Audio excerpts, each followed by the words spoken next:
দেশে বাড়ছে ডেঙ্গুর প্রকোপ, হাসপাতালে ভিড় করছে রোগীরা। কুমিল্লা ও বরগুনা থেকে পরিস্থিতি জানাতে সরাসরি যুক্ত হচ্ছেন সহকর্মী সুমন কবির ও রিয়াজ আহমেদ মুসা। সুমন, ডেঙ্গুর প্রকোপ বাড়ার কারণ কি, চিকিৎসা সেবা কেমন চলছে, এ নিয়ে কি তথ্য রয়েছে আপনার কাছে? জি ডানা, আপনি যেটা বলছিলেন আমি আপনার কাছে তথ্য জানিয়ে রাখি। কুমিল্লা আসলে ডেঙ্গুর প্রভাব গত 24 ঘন্টা আমি দেখেছি, প্রায় 17 জন রোগী ভর্তি হয়েছে কুমিল্লা মেডিকেল কলেজ হসপিটালে। তবে তাই একটা বিষয় জানা গিয়ে কুমিল্লার যে পরিস্থিতি আমি জানি, গত কুমিল্লা জেলায় এখন পর্যন্ত ডেঙ্গু পরিস্থিতি প্রায় 100 জনের কাছাকাছি ডেঙ্গু রোগী ভর্তি হয়েছে বিভিন্ন উপজেলায় এবং সদর হসপিটাল, সেই সাথে কুমিল্লা মেডিকেল কলেজ হসপিটাল সহকারে। আমি কুমিল্লা যারা সুশীল সমাজ এবং যারা সিভিল সার্জন তার সাথে কথা বলার চেষ্টা করেছি, তারা আমাদেরকে জানিয়েছেন, কুমিল্লা সিভিল সার্জন যে রয়েছেন উনি আমাকে জানিয়েছেন আসলে কুমিল্লা যেহেতু আসলে বন্যা একটা প্রভাব রয়েছে বিভিন্ন 14টি উপজেলায়, আপনার জানেন বন্যা প্রভাবিত প্লাবিত হয়েছে কুমিল্লা, এবং সেখান থেকে যদি শুরু করি কুমিল্লা ডেঙ্গু রোগ প্রকোপ বাড়তে শুরু করেছে এবং আতঙ্ক বিরাজ করছে সকল জনসাধারণের মাঝে। তবে আমি এই বিষয়ে জানতে চেষ্টা করেছিলাম, কুমিল্লা মেডিকেল কলেজের পরিচালক আসলে সহকারী পরিচালক ডাক্তার নিশাত আমাদেরকে জানিয়েছেন আসলে গত 24 ঘন্টার মধ্যে আসলে 17 জন রোগী ভর্তি হয়েছে, বিশেষ করে গত 3 দিনে প্রায় আসলে 50 জনের উপর ভর্তি হয়েছে কুমিল্লা মেডিকেল কলেজ এবং সদর হসপিটাল মিলিয়ে কুমিল্লা জেলা প্রায় প্রতিটি স্বাস্থ্য কমপ্লেক্সে আসলে ডেঙ্গু রোগীর প্রভাব বিস্তার করছে। সেই দিক থেকে যদি বলি, কুমিল্লা যে আসলে বিশেষ করে কুমিল্লা সিটি কর্পোরেশন এরিয়াতে ডেঙ্গু রোগী বাড়তে শুরু হয়েছে, কারণ হচ্ছে সিটি কর্পোরেশন যেহেতু আমরা জানেন 5 আগস্ট গণ অভ্যুত্থানের পর আসলে ওইভাবে সিটি কুমিল্লা মেয়র না থাকার কারণে যে পরিচালক দায়িত্ব নিয়েছেন কুমিল্লা বার্ডের সহকারী সচিব আসলে তিনি দায়িত্ব নিয়েছেন। সেই দিক থেকে কুমিল্লার যে পরিকল্পনা অনুযায়ী আসলে কুমিল্লা সিটি কর্পোরেশন ড্রেনের যে ব্যবস্থা, যে ডেঙ্গুর প্রতিরোধ করার জন্য যে ধরনের ওষুধ ছিটানোর কথা আসলে প্রতি ওয়ার্ডে বিশেষ করে কাউন্সিলর না থাকার কারণে আসলে ব্যাঘাত ঘটছে। আমি একটা জানিয়ে রাখি, এই বিষয়ে কথা বলার চেষ্টা করছি কুমিল্লা সিটি কর্পোরেশন কর্তৃপক্ষের সাথে। তারা জানিয়েছেন আসলে ওষুধ এসেছে, তারা কার্যক্রম শুরু করবে আগামী 1 সপ্তাহের মধ্যে। আসলে পরিস্থিতি আরো ভয়াবহ মানে আকার ধারণ করতে পারে কুমিল্লা ডেঙ্গুর প্রকোপ। সেই দিক থেকে যদি বলি, গতবার চেয়ে এবার সেপ্টেম্বর মাসে এসে কিছুটা কম হলো, কিন্তু আগামী 1 সপ্তাহের মধ্যে ডেঙ্গু পরিস্থিতি ভয়াবহ আকার রূপ ধারণ করতে পারে। আমাদেরকে এই তথ্যটা জানিয়েছেন কুমিল্লার যে বিশ্লেষক রয়েছেন, যারা সুশীল সমাজের ব্যক্তিবর্গ রয়েছেন, সেই সাথে যারা ডাক্তার রয়েছেন, আমি কথা বলার চেষ্টা করেছি।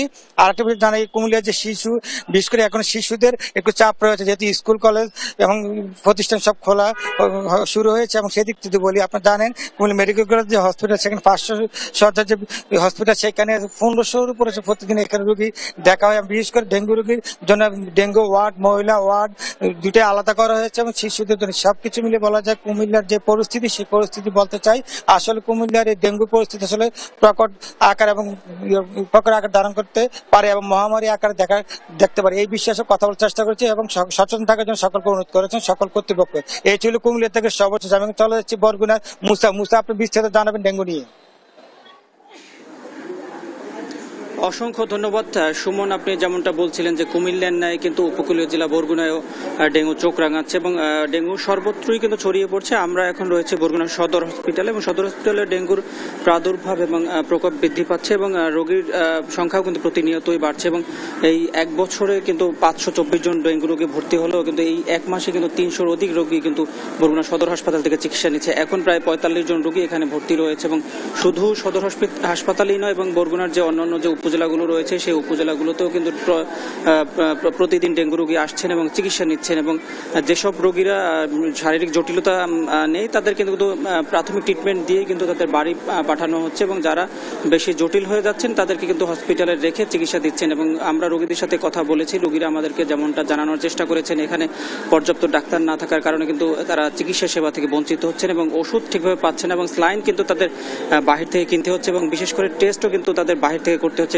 সর্বোপরি ডেঙ্গুর পরিস্থিতি দিনে দিনে কিন্তু খারাপের দিকে যাচ্ছে এবং পৌর কর্তৃপক্ষের সাথে আমরা কথা বলেছি। পৌর কর্তৃপক্ষ যেমনটা আমাদেরকে জানানোর চেষ্টা করেছে, তারা কিন্তু প্রচারণা চালাচ্ছে এবং মানুষকে সচেতন করার চেষ্টা করছে যাতে ডেঙ্গুর প্রাদুর্ভাবটা কমে আসে। কিন্তু আমরা পৌর নাগরিকদের সাথে কথা বলে যেমনটা জানতে পেরেছি যে পৌর নাগরিকরা আমাদেরকে জানিয়েছে যে আসলে শুধু প্রচারণাই কিন্তু তাদের পৌর কর্তৃপক্ষ তাদেরকে কিন্তু শেষ করছেন, কিন্তু যে মশক নিধনের যে কার্যক্রম, সেই মশক নিধনের কার্যক্রম কিন্তু তারা চালাচ্ছেন না বলে কিন্তু এই ডেঙ্গু কিন্তু ছড়িয়ে যাচ্ছে বলে তারা আমাদেরকে এমনটা জানিয়েছেন। এই ছিল বরগুনা থেকে আমার কাছে সর্বশেষ।